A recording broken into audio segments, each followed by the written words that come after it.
What's going on, everybody? This is Dan French, and this is my startup. We'll say it's a test run podcast. We're going to talk a lot about Bitcoin. I'm with Chuckit's team, and we do a lot of business. I'm also here in studio with Brett Jenny, who's on Chuckit's team, and we're here going to talk about a little bit about Bitcoin and what's been going on with that. And as you guys know, this is the first live stream that we're doing. And what's happening is we are going to talk a lot about financing on this show. We're going to talk a lot about what's going on in Las Vegas, also what's happening, let's say in the real estate world, but not so much on real estate. We're going to really try to lean more towards the financing part of this. So let me say this, Brett, kind of talk to me about what's happening with cryptocurrency right now, and why there's a big boom going on. Well, the easy answer is because of supply and demand. Well, I mean, really, that's what people all the time ask me. They say, well, how do you know what the price, how do you determine what the price of Bitcoin is? How do you determine what the price of Litecoin or other cryptocurrency is? Yeah. It's real simple. It's supply and demand. So right now there's a huge demand for it, and the supply of it is limited. Mm-hmm. So there's only a certain amount of Bitcoin that will ever be made. And I would say probably 75% of it has already been mined right now, which means it's already been produced. And what other forms of Bitcoin do you have out there right now where you can? So there's only one Bitcoin, but you mean cryptocurrencies? Oh, I'm sorry, cryptocurrencies. My fault. Yeah. Yeah. Cryptocurrencies. So here's a good way of looking at it. Bitcoin is like gold. Okay. And there's other cryptocurrencies out there which you could look at as a sense of Give me some names. the euro versus an American dollar versus other currencies. So in this sense, like Litecoin, Link, Ripple, things of that effect. Now, here's where the value comes into play. First of all, it's the Wild West, in a sense, with these smaller currencies. Right. And currencies is just a vague way of what you're doing is basically it's an idea, right? Okay. So a person or a company is putting together a blockchain that they think will serve a utility purpose for something down the road. And it's like anything, right? Why did Google survive? Why did Microsoft survive? Blah, blah, blah. Because they all provided a certain service or solved a certain problem, right? So this was like secret though, right? Like this was something that somebody created and then for a while. Well, Bitcoin. So all this is an offshoot of Bitcoin. Bitcoin is blockchain, right? Yes, right. But it's basically a computer protocol. The idea of an alternative currency has been out there for ages. So if you're out there though, but let me say this, is it a way to invest your money? Like I think a lot of people are looking for where's the safe haven to plant my money. If you believe it's the future, it's the easiest and soundest way to make money. The last bull run that happened at the end of 2017, when Bitcoin got up to $20,000, there were people who bought Bitcoin at $5, dude. Uh-huh. They were like a delivery pizza driver. And within 2 years, they're retired millionaires. Do you have a crystal ball for that, right? Nobody does. And nobody does. And so that's what I'm saying is we're even further along that line of acceptance and turning the corner now than we were when I first started getting into it 3 years ago. Okay. We're even the demand, and that's why you're seeing right now. And it went from 16,500 to 3 weeks later, 24,000.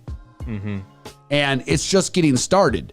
The highest high it ever had was in December of 2017 was 20,000. I talk to a lot of people, and a lot of these people that I speak with always say, I'm going to just dabble a little bit of money into it just to see what happens. So they should. You don't have to go buy a whole coin. So, right? Exactly. So that's why crypto, part of what's taken off so much right now is you're having financial advisors on CNBC every day when I watch, or hedge fund investors or portfolio managers. Yeah. But let me ask you, how long ago was it that it was at one Bitcoin was like $4,000? March.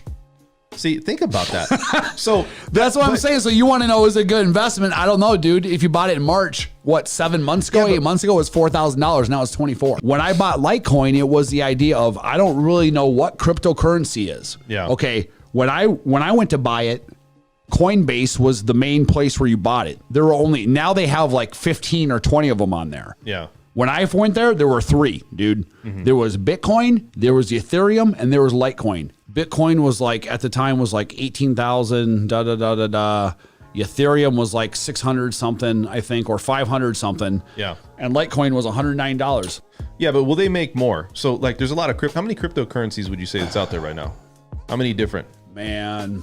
There's a few, right? No, so here's the thing. There's a ton, but the main point of it is to get it listed on an exchange. Okay. So, or like Link. Mm-hmm. Link is a coin where the use case on it is it takes all of the documents that exist in this world. This is just one example of what you can do with it, right? Mm-hmm. Say there's all these documents, and like you as a lender, you have all these lender documents, all these loan documents, all these papers, whatever it is, blah, blah, and it's all stored digital. First, it was in warehouses and boxes, and then we had the digital age, and then it went all digital. Yes. Now it's on your computer, right? Yeah. What this does is it takes all of that information and it puts it in the blockchain. I see.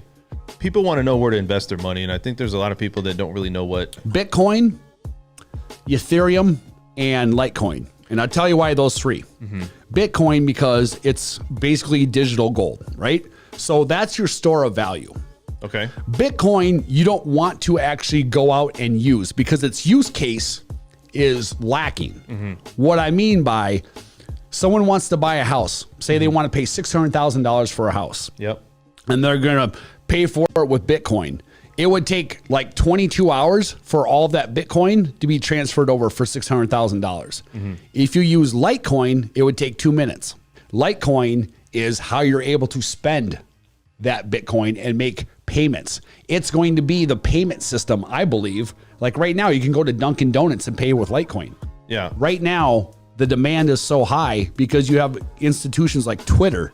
They're buying $50, $75 million Bitcoin at a time. PayPal buying $150 million worth of Bitcoin.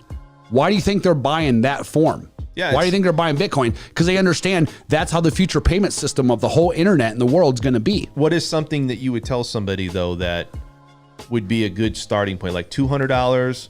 Whatever you can afford, whatever you're comfortable with losing. Take 10% of what you have invested anywhere, financially, whatever it is, and stick it into that. How much would you put into, if you had a portfolio, you had money to actually invest? I have a portfolio right now, and I would say probably 75% of what I have are in stocks. Wow. Why is that? The other 25% is in crypto. Believers like me, I think it's going well past $1 million someday.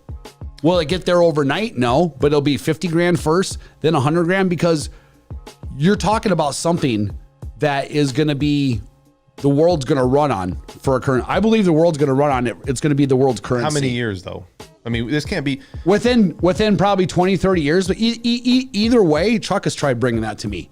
Either way, even if it's 80 years from now, every year we're getting closer to that than we are away from that. Mm-hmm. You see what I'm saying? So to me, it's like we're going to be at a certain point where the most valued asset financially in the world is going to be a Bitcoin. Mm-hmm. And there's only going to be a certain number of made. That means that even every millionaire in the world will not even be able to own one full Bitcoin.